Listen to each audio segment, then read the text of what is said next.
Hello, my name is Billie Jean Bauer. I would like to share my story with you. I am co-founder of Partners in Prayer for Schools. My family and I began this prayer ministry to seek the face of God for the lives of our children in the year that the Columbine High School shooting took place.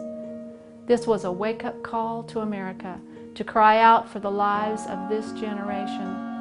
But for me personally, the call to pray for children came years earlier and with deeper passion. I am the mother of 3 sons whose names are Jason, Christopher, and Jonathan. I love my sons as all mothers do.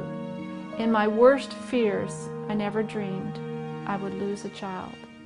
But my life and the life of a young man whom I had never met would collide on September the 7th of 1996, and both of our lives would be changed forever.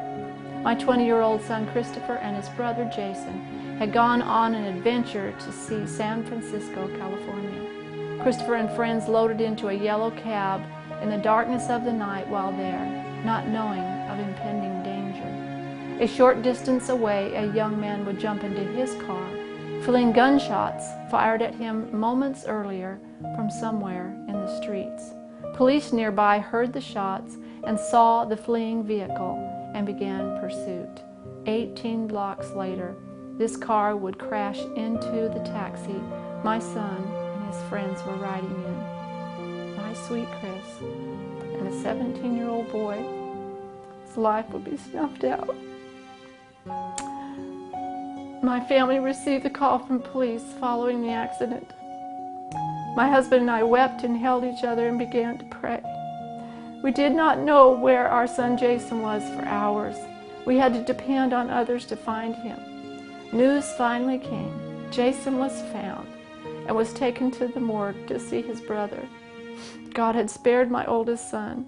He was not in that cab with his brother. Even in the horror, God had shown mercy. Christopher's little brother Jonathan was at home with us in Louisiana. He was just 4 years old at the time.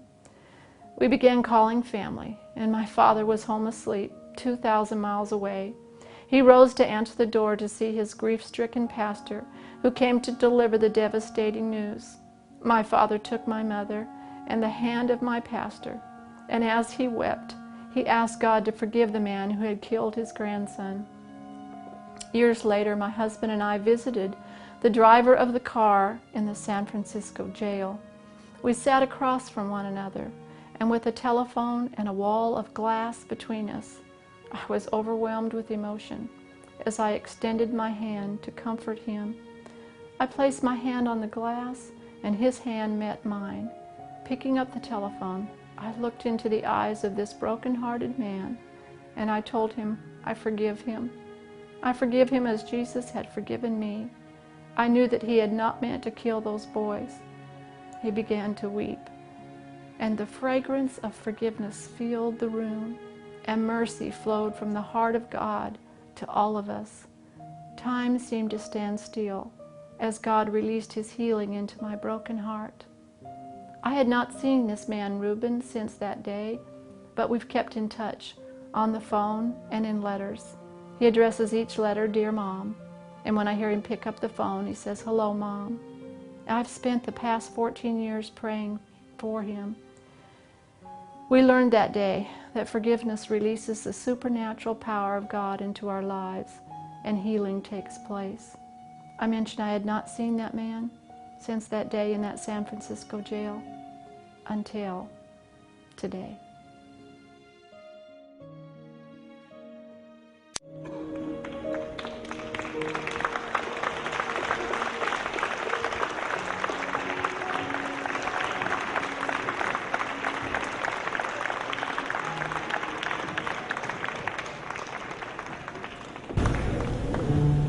I'd like you to meet my son Reuben from San Francisco, California. Good morning, everybody.